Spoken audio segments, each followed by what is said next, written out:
Hi ಎಲ್ಲರಿಗೂ ನಮಸ್ತೆ. Welcome to ರವಿನೈನ್ ಅವರ್ ಯೂಟ್ಯೂಬ್ ಚಾನಲ್.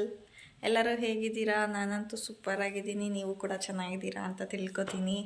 ಇವತ್ತಂತೂ ಫುಲ್ ಹ್ಯಾಪಿಯಾಗಿದ್ದೀನಿ. ಯಾಕೆ ಅಂತ ಅಂದರೆ ಆಲ್ರೆಡಿ ತಮ್ಮನೇಲಲ್ಲಿ ನೋಡಿರ್ತೀರಾ. ಸೊ ಗಾಡಿ ತೊಗೊಳಕ್ಕೆ ಹೋಗ್ತಾ ಇದ್ದೀವಿ. ನಮ್ಮ ಮಾವ ಕೊಡಿಸ್ತಾ ಇರೋದು ಗಾಡಿ, ಅದಕ್ಕೆ ತುಂಬ ಹ್ಯಾಪಿಯಾಗಿದ್ದೀನಿ.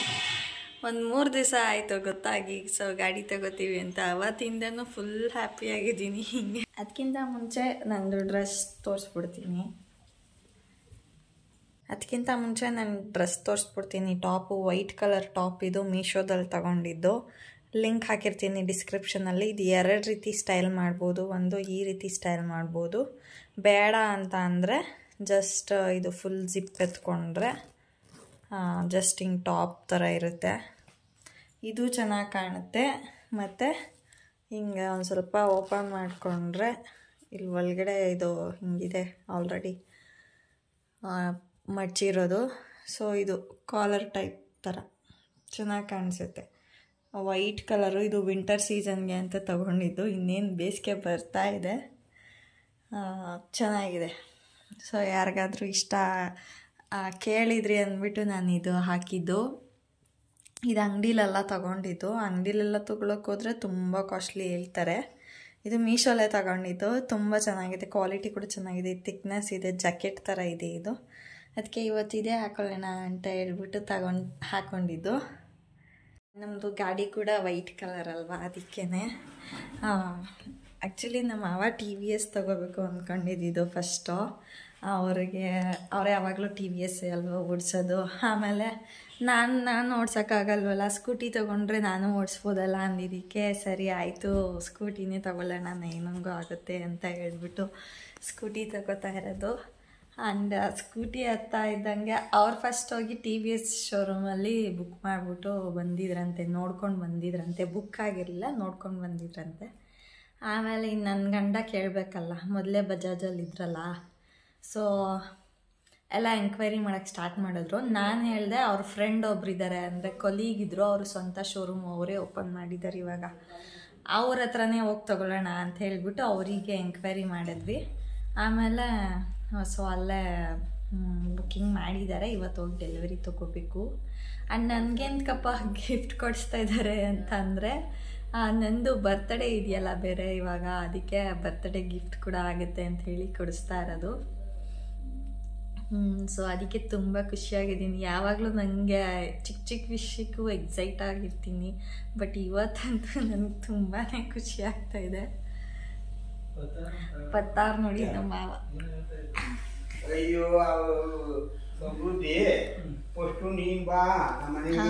ನಮ್ಮ ಮಾವ ಹಿಂಗೆ ಅಂದರೆ ನನಗೆ ಯಾವಾಗ್ಲೂ ನೀನು ನನ್ನ ಮಗಳಿದಂಗೆ, ನೀನು ನನ್ನ ಮಗಳಿದಂಗೆ ಅಂತ ಹೇಳ್ತಾ ಇದ್ರಲ್ಲ. ಸೊ ಅದಕ್ಕೆ ನಾವು ತಗೋತಾ ಇರೋದು ಎಲ್ಲಿ ಗೊತ್ತಾ, ಚನ್ನಪಟ್ಟಣದಲ್ಲೇ ಇರೋದು ಶೋರೂಮು. ನಮ್ಮ ಹೊಂಗನೂರಮ್ಮ ದೇವಸ್ಥಾನ ಇದೆಯಲ್ಲ, ಅಲ್ಲೇ ಇರೋದು ದೇವಸ್ಥಾನ, ಅಲ್ಲೇ ಇರೋದು ಶೋರೂಮು. ಹೆಂಗಿದ್ರು ಹೊಸ ಗಾಡಿ ಏನಾದರೂ ತೊಗೊಂಡ್ರೆ ಹೋಗಿ ಮನೆ ದೇವ್ರಿಗೆ ಪೂಜೆ ಮಾಡಿಸ್ಬೇಕಲ್ವಾ. ಆದರೆ ನಮಗೆ ನೋಡಿ ಕೋಇನ್ಸಿಡೆನ್ಸ್, ಅಲ್ಲೇ ನಮ್ಮ ಮನೆ ದೇವ್ರು ಇರೋದು, ಅಲ್ಲೇ ಹಂಗೆ ತಗೊಂಡು ಪೂಜೆ ಮಾಡಿಸ್ಕೊಂಡು ಹಂಗೆ ಬರ್ಬೋದು ಅಂತ ಪ್ಲ್ಯಾನ್ ಮಾಡ್ಕೊಡ್ವಿ. ಬಟ್ ನಾವಿಬ್ಬರೇ ಹೋಗ್ತಾ ಇರೋದು, ಅದೇ ಮಾತಾಡ್ತಾವ್ರೆ, ಅವ್ರು ಬರೋದಿಲ್ಲ ಅಂತ ಹೇಳ್ತವ್ರೆ. ಯಾಕಂದರೆ ಲಾಸ್ಟ್ ಟೈಮ್ ಹೋಗಿದ್ವಲ್ಲ ಹೊಂಗನೂರಮ್ಮಗೆ, ವಾಪಸ್ ಬರ್ಬೇಕಾದ್ರೆ ಇಲ್ಲೆಲ್ಲ ಕೋತಿಗಳೆಲ್ಲ ಇದು ಮಾಡ್ಬಿಟ್ಟಿದ್ವಲ್ಲ, ಅದಕ್ಕೇ ಬರಲ್ಲ ಅಂತ ಹೇಳ್ತಿದ್ದಾರೆ, ಮನೆ ಹತ್ರ ಇರಬೇಕು ಅಂತ. ಆ್ಯಂಡ್ ಇನ್ನೊಂದು ಏನಪ್ಪ ರೀಸನ್ ಅಂದರೆ, ನಮ್ಮ ಲಕ್ಷ್ಮಿಗೆ ಬೇರೆ ಓರಿಗೆ ಕೊಡಿಸಿದ್ದಾರೆ ಬೆಳಿಗ್ಗೆ. ಅದಕ್ಕೆ ನೆನ್ನೆ ಸಂಜೆ ಓರಿಗೆ ಬಂದಿದ್ದು. ಅದು ಒಂದು ದಿನ ಎಲ್ಲ ಮಲ್ಕೋಬಾರ್ದಲ್ಲ, ಅದು ನಿಂತ್ಕೊಂಡಂಗೆ ಇರಬೇಕು, ಅದಕ್ಕೆ ಯಾರಾದರೂ ಇರಬೇಕು ಮನೆಯಲ್ಲಿ ಅಂತ ಹೇಳ್ಬಿಟ್ಟು ನಾನು ಇಲ್ಲೇ ಇರ್ತೀನಿ, ನೀವು ಹೋಗ್ಬಿಟ್ಟು ಬನ್ನಿ ಅಂತ ಹೇಳ್ತಾ ಇದ್ದಾರೆ. ಆದರೆ ನನ್ನ ರವಿಗೆ ಹೆಂಗೆ ಅಂದರೆ, ಈ ಕಡೆ ಕಾರು ಡ್ರೈವಿಂಗ್ ಮಾಡೋಕ್ಕೆ ಕೊಡೋದಿಲ್ಲ, ಈ ಕಡೆ ಸ್ಕೂಟಿನೂ ಡ್ರೈವಿಂಗ್ ಮಾಡೋಕ್ಕೆ ಕೊಡೋದಿಲ್ಲ. ಯಾರು ಓಡಿಸ್ಕೊಬಿಡ್ತಾರೆ ಅನ್ನೋದೇ ರವಿಗೊಂದು ದೊಡ್ಡ ಕ್ವಶನ್. ಅದಕ್ಕೇ ಏನು ಮಾಡೋದಂತ ಗೊತ್ತಿಲ್ಲ. ನಾನು ಓಡಿಸ್ಕೊಬತ್ತೀನಿ ಅಂದರೆ ರವಿಗೆ ನನ್ನ ಮೇಲೆ ನಂಬಿಕೆನೇ ಇಲ್ಲ, ಯಾವಾಗಲೂ ಕೊಡೋದೇ ಇಲ್ಲ ಫ್ರೆಂಡ್ಸ್. ನನಗಂತೂ ಅದೊಂದೇ ಬೇಜಾರು ಮಾಡ್ತಾರೆ ನನಗಂತೂ. ತೋರಿಸ್ತೀನಿ ರೀ ನಮ್ಮ ಲಕ್ಷ್ಮಿನ ನೋಡಿ. ಲಕ್ಷ್ಮಿ ಕರ್ಣ ಅವರು ಪಕ್ಕದ ಮನೆಯವ್ರದ್ದು. ನಮ್ಮ ಕರ್ಣ ನೋಡಿ, ನಮ್ಮ ಕರ್ಣ ಮುದ್ದು ಕರ್ಣ ಫ್ರೆಂಡ್ಸ್. ಇದಂತೂ ಹಣ್ಣು ನಮ್ಮ ದೇವಿ ಲಕ್ಷ್ಮೀನ ಸ್ವಲ್ಪ ಮೇಲ್ಗಡೆ ಕಟ್ಬಿಟ್ಟಿದ್ದಾರೆ. ಯಾಕೆ ಗೊತ್ತಾ, ಊರಿಗೆ ಕೊಡ್ಸಿದಾರಲ್ವಾ, ಸೊ ಅದು ಒಂದಿನ ಎಲ್ಲ ಸಂಜೆ ತನಕ ನಿಂತಿರಬೇಕು. ಆಮೇಲೆ ಆ ಮೇವು ಹಾಕೋದಿಲ್ಲ ಅನಿಸುತ್ತೆ ಸಂಜೆ ತನಕ. ಆದ್ದರಿಂದ ಇದನ್ನು ನೋಡ್ಕೊಳ್ಳೋಕ್ಕೆ ಇರ್ತೀವಿ ನಾವಿಲ್ಲೇ ಅಂದ್ಬಿಟ್ಟು ಅವರಿಬ್ಬರು ಬರ್ತಾಯಿಲ್ಲ. ನಮ್ಮ ಅತ್ತೆನೂ ಇಲ್ಲ, ಬರ್ತಾಯಿಲ್ಲ. ಅದಕ್ಕೇ ನಾವು ಮಾತ್ರ ಹೋಗ್ತಾಯಿದ್ದೀವಿ. ನಮ್ಮ ಕರ್ಣ ಅಂತೂ ನೋಡಿ ಪ್ಯಾಂಪರಿಂಗ್ ಮಾಡಬೇಕು, ಇದಕ್ಕೆ ರೂಢಿ ಆಗ್ಬಿಟ್ಟವನಿ ಚೆನ್ನಾಗಿ. ಹೆಂಗೆ ಆಡ್ತಾನೆ ಅಂತ, ಹೆಂಗೂ ಆಡಲ್ಲ ಪಾಪ. ಅದು ತುಂಬ ಸಾಧು ಮಾತ್ರ, ಸಾಧು ಅಂದರೆ ಸಾಧು. ಆ್ಯಕ್ಚುಲಿ ಇದನ್ನು ಕೇಳ್ತಾ ಇದ್ದಾರೆ, ರವಿ ಇದನ್ನು 30,000 ಹೇಳ್ತಾ ಇದ್ದಾರೆ, 25,000. ಬಟ್ ಎಲ್ಲರೂ ಒಂದು 20,000 ರೇಂಜಲ್ಲಿ ಬರ್ತಾ ಇದ್ದಾರೆ. ನನಗೇನೋ ಇದನ್ನು ಕೊಡೋಕ್ಕೆ ಇಷ್ಟ ಇಲ್ಲ, ಯಾಕಂದರೆ ಇನ್ನೂ ಚಿಕ್ಕ ಕರು ಆ್ಯಂಡ್ ತುಂಬ ಸಾಧು ಕೂಡ ಇದೆ. ಸೊ ಜೊತೇಲಿರಲಿ ಅಂತ ನನ್ನ ಇಷ್ಟ. ಏನು ಮಾಡ್ತಾರೆ ಗೊತ್ತಿಲ್ಲ. ಇನ್ನೊಂದು ಸ್ವಲ್ಪ ದಿನ ಹೋದರೆ ದೇವಿ ಕೂಡ ಕರು ಹಾಕ್ತಾಳೆ. ದೇವಿ ಯಾವ ಕರು ಹಾಕ್ತಾಳೋ ಗೊತ್ತಿಲ್ಲ. ನನಗೇನೋ ಓರ್ಗರುನೂ ಹಾಕಲಿ ಅಂತ ಇಷ್ಟ, ಯಾಕಂದರೆ ಓರ್ಗರು ಹಾಕಿದ್ರೆ ಕರ್ಣನ ಜೊತೆ ಮಾಡ್ಬೋದು, ಚೆನ್ನಾಗಿರುತ್ತೆ ಅವಾಗ ಅಂತ. ಈ ಜರ್ನಿ ಎಲ್ಲಿಗೆ ಎಂಡಾಗುತ್ತೋ ಗೊತ್ತಿಲ್ಲ ನನಗೆ. ಸ್ಟಾರ್ಟ್ ಮಾಡಿಬಿಟ್ಟಿದ್ದೀವಿ, ಆದರೆ 2 ಟಗ್ರನ್ನ ಕಳ್ಕೊಂಡ್ವಿ. ಅಂದರೆ ಅದು ಮಾರಿದ್ವಿ, ಏನಂದರೆ ಒಂದು 29,000ಕ್ಕೆ ಮಾರಿದ್ವಿ. ಲಾಸ್ ಏನು ಆಗಲಿಲ್ಲ ಅದು. ಆದರೆ ಇಲ್ಲಿನ ರೇಂಜ್ಗೆ ಲಾಸ್ ಏನೇನೆ. ಇಲ್ಲಿ ಕಂಪೇರ್ ಮಾಡಿದ್ರೆ ಬೇರೆ ಕಡೆ ಎಲ್ಲ ಜಾಸ್ತಿ ಹೇಳ್ತಾರೆ ಬೆಲೆ, ಆದರೆ ಇಲ್ಲೆಲ್ಲ ಸ್ವಲ್ಪ ಕಮ್ಮಿನೇ. ಅಲ್ಲಿ ಕಡೆ ಮಾರಿದ್ರೆ ಇನ್ನೇನು ಮಾಡೋದು ಅಂದ್ಬಿಟ್ಟು ಕೊಟ್ವಿ. ಬಾಯ್ ಲಕ್ಷ್ಮಿ. ನಮ್ಮ ಲಕ್ಷ್ಮಿ ನಮ್ಮ ಮನೆಗೆ ಬಂದಮೇಲೆ ಒಂದು ಸ್ವಲ್ಪ ಎಲ್ಲ ಒಳ್ಳೆಯದು ಆಗ್ತಾ ಇರೋದು. ಅದಕ್ಕೆ ನನಗೆ ಇಷ್ಟ. ಆದರೆ ಲಕ್ಷ್ಮಿ ಆಯುತ್ತೆ ಒಂದು ಸ್ವಲ್ಪ, ಅದಕ್ಕೆ ನಂಗೆ ಭಯ.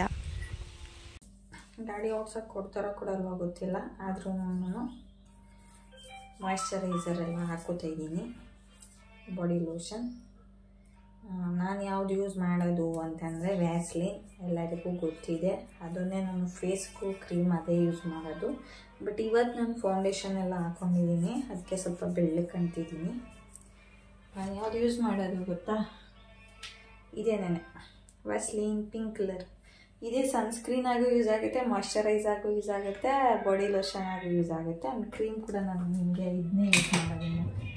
ಮುಖಕ್ಕೆ ನಾನು ಅದನ್ನೇ ಡೈಲಿ ಹಾಕೊಳ್ಳೋದು, ಡೈಲಿ. ಇದು ನಂದು ದೊಡ್ಡ ಬಾಟಲ್ ಖಾಲಿಯಾಗಿದೆ, ಖಾಲಿಯಾಗಿ 1.5 ತಿಂಗಳಾಯಿತು.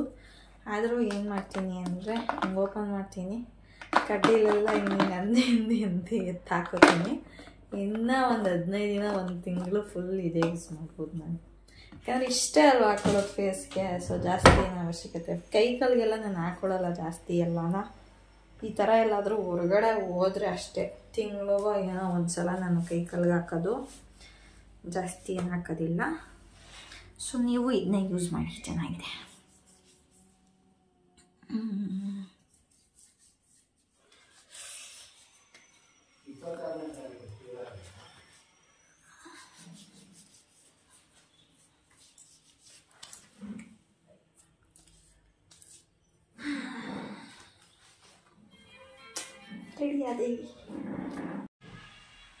ದೇವ್ರಿಗೆಲ್ಲ ಪೂಜೆ ಮಾಡಾಗಿದೆ. ಯಜಮಾನರು ಫೋನ್ ನೋಡ್ಕೊಂಡು ಕೂತಿದ್ದಾರೆ. ಇವ್ರದ್ದು ಯಾವಾಗೂ ಫೋನ್ ನೋಡೋದು, ಅವಳದ್ದು ಯಾವಾಗೂ ವಿಡಿಯೋ ಮಾಡೋದು, ಇದೇ ಕೆಲಸ. ಹೌದು. ಸೊ ನಾನು ವೈಟು, ನಾನು ಬ್ಲ್ಯಾಕು. ಇವರು ಬ್ಲ್ಯಾಕ್ ಅಲ್ಲ, ಇದು ಹೇಳ್ತಾರದು. ನಾನು ಬ್ರೌನಿ, ಈ ಥರದೊಂದು ಟೀ ಶರ್ಟ್ ತಗ್ಲಾಕೋತಾರೆ ಯಾವಾಗ ನೋಡಿದ್ರು. ನಾನು ಐರನ್ ಮಾಡಿ ಇಡ್ತೀನಿ ಶರ್ಟ್ಸ್, ಆದರೆ ಯಾವುದು ಯೂಸ್ ಮಾಡಿ ನನ್ನ ಕೆಲಸಕ್ಕೆ ಬೆಲೆನೇ ಕೊಡೋದಿಲ್ಲ, ನನ್ನ ಶ್ರಮಕ್ಕೆ ಬೆಲೆ ಇಲ್ಲದಂತಾಗಿದೆ. ಯಾವುದೋ ಒಂದು ಟೀ ಶರ್ಟ್ನೇ ತಗೋತಾರೆ. ನಾನು ನೆಕ್ಸ್ಟ್ ಟೈಮ್ ಕಬೋರ್ಡ್ದು ವಿಡಿಯೋ ಮಾಡಿ ತೋರಿಸ್ತೀನಿ, ದೊಡ್ಡ ಕಂಪ್ಲೇಂಟ್ ಇದೆ, ಅದಂತೂ ತೋರಿಸ್ತೀನಿ ನಾನು. ಸೊ ಇನ್ನೂ ಇದೆ, ರಾವುಗಳ ನಡೀತೈತೆ. 12 ಗಂಟೆ ಮೇಲೆ ಬಿಡಬೇಕು. ವ್ಲಾಗ್ ಮಾಡ್ತಾಯಿದ್ದೀನಿ, ವಿಡಿಯೋ ಮಾಡ್ತಾಯಿದ್ದೀನಿ.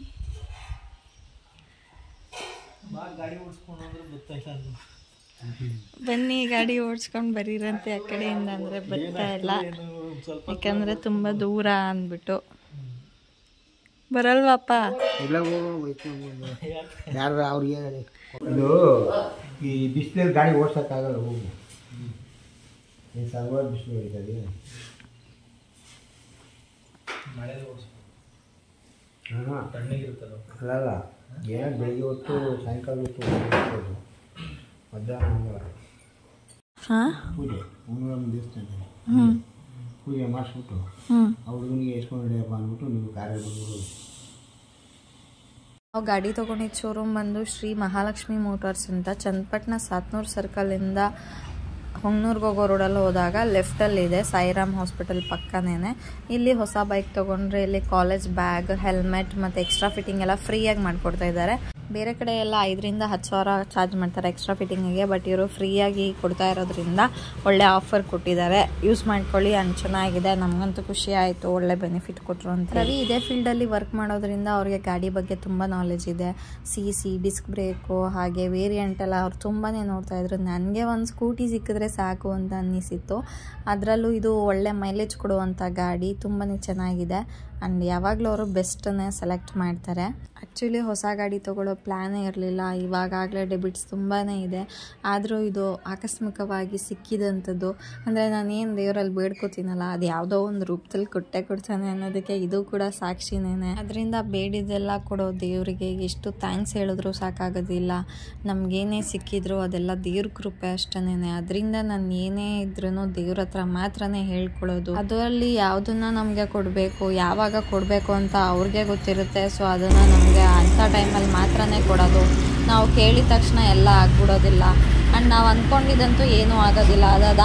ಅದಾಗೆ ಆಗೋ ಖುಷಿ ಇರುತ್ತಲ್ಲ, ಅದನ್ನು ಅನುಭವಿಸ್ಬೇಕು ಅಷ್ಟೇನೆ. ಏನೇ ಆದರೂ ಕಷ್ಟ ಬರಲಿ ಸುಖ ಬರಲಿ ಅದನ್ನು ಸ್ವೀಕಾರ ಮಾಡ್ಕೊತಾ ಹೋಗ್ತಾ ಇರಬೇಕು ಅಷ್ಟೇ. ಮನುಷ್ಯನ ಜೀವನ ಒಂದೇ ಥರ ಇರೋದಿಲ್ಲ, ಸುಖ ದುಃಖ ಎರಡೂ ಇರುತ್ತೆ. ಅಳಬೇಕಾದ್ರೆ ಕೂಡ ಯಾರಾದರೂ ಕಾಮಿಡಿ ಮಾಡಿದ್ರೆ ನಗು ಬಂದ್ಬಿಡುತ್ತೆ. ಹಾಗೆ ಎಷ್ಟೇ ಖುಷಿಯಾಗಿದ್ರು ಒಂದು ಸಣ್ಣ ವಿಷಯ ಕೂಡ ನಮಗೆ ನೋವು ತರುತ್ತೆ.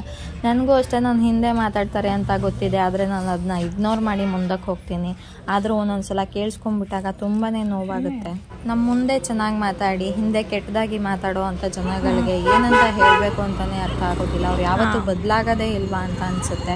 ಹೌದು, ಅವ್ರು ಕೊನೆವರೆಗೂ ಸಾಯೋವರೆಗೂ ಬದಲಾಗೋದಿಲ್ಲ. ಅಂಥವ್ರಿಗೆ ನಾವೇನು ಮಾಡೋಕ್ಕಾಗೋದಿಲ್ಲ. ಅದಕ್ಕೆ ನಾನು ಎಲ್ಲನೂ ದೇವ್ರ ಹತ್ರನೇ ಹಾಕ್ಬಿಡ್ತೀನಿ, ನೀನೇ ನೋಡ್ಕೊಳಪ್ಪ ಅಂತ. ಬೇರೆ ಹೆಣ್ಮಕ್ಳು ಬಗ್ಗೆ ಮಾತಾಡಿದ್ರೆ ಬೇರೆ ಹೆಣ್ಮಕ್ಳಿಗೆ ಏನು ಮಾಡ್ತೀವಿ ಅದೇ ಅವರು ಹೆಣ್ಮಕ್ಳಿಗೂ ಆಗುತ್ತೆ ಅನ್ನೋದು ದೇವ್ರು ತೋರಿಸ್ತಾನೆ. ಅದನ್ನ ಅವರು ಅರ್ಥ ಮಾಡ್ಕೋಬೇಕು. ನೋಡಿ ಫ್ರೆಂಡ್ಸ್, ನಮ್ಮ ಹೆಂಡತಿ ಹೆಂಗೆ ಓಡಿಸ್ತಾಳು ಅಂತ ಓಡಿಸ್ತೀನಿ ಅಂತಲೂ ಅದಕ್ಕೆ ಕೊಟ್ಬಿಟ್ಟಿದ್ದೀನಿ ಫ್ರೆಂಡ್ಸ್. ಚೆನ್ನಾಗಿ ಓಡಿಸ್ಕೊಂಡು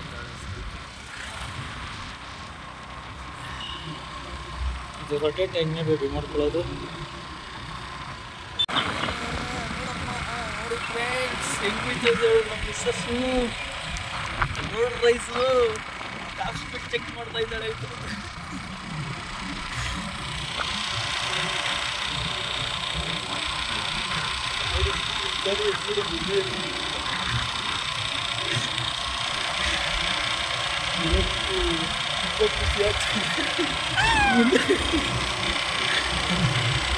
ನೋಡಿ ಫ್ರೆಂಡ್ಸ್, ನನ್ನ ಕೂದಲು ನೋಡಿ ಫ್ರೆಂಡ್ಸ್, ಹೆಂಗಾಗಿದೆ ಟಾಪ್ ಸ್ಪೀಡು 100 ಚೆಕ್ ಮಾಡಿಬಿಟ್ಟು ಅದಕ್ಕೆ ನಿಮ್ಮ ಕೂದಲು ಒಳ್ಳೆ.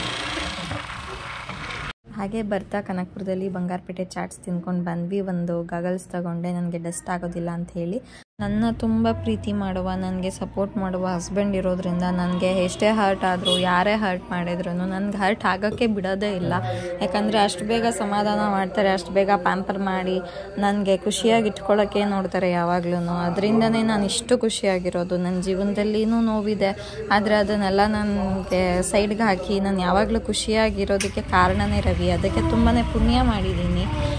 ದೇವರು ನನಗೆ ಕೊಟ್ಟಿರೋಂಥ ದೊಡ್ಡ ಗಿಫ್ಟೇ ರವಿ ಅಂತಲೇ ಹೇಳ್ಬೋದು. ಯಾಕಂದರೆ ಅವರಿಂದನೇ ನಾನು ಇಷ್ಟು ಚೆನ್ನಾಗಿರೋದು, ಖುಷಿಯಾಗಿರೋದು. ಕಡಿಮೆ ಆಗಿದೆ. ಇದು ಬಂದ್ಬಿಟ್ಟು ಮ್ಯಾನುವಲ್ ಮೀಟರ್, ನಾಟ್ ಡಿಜಿಟಲ್. ಈ ವಿಡಿಯೋ ಹೀಗಿತ್ತು. ತುಂಬ ಸ್ಟ್ರೆಸ್ ಆಗಿದೆ, ಮಲ್ಕೊಂಡ್ರೆ ಸಾಕಪ್ಪ ಅನ್ನಿಸ್ತಾ ಇದೆ. ಈ ವಿಡಿಯೋ ಇಷ್ಟ ಆಗಿದರೆ ಲೈಕ್ ಮಾಡಿ, ಚಾನಲ್ ಸಬ್ಸ್ಕ್ರೈಬ್ ಮಾಡ್ಕೊಳ್ಳಿ, ಸಪೋರ್ಟ್ ಮಾಡಿ. Thank you. Good night. Bye bye. ಧನ್ಯವಾದಗಳು.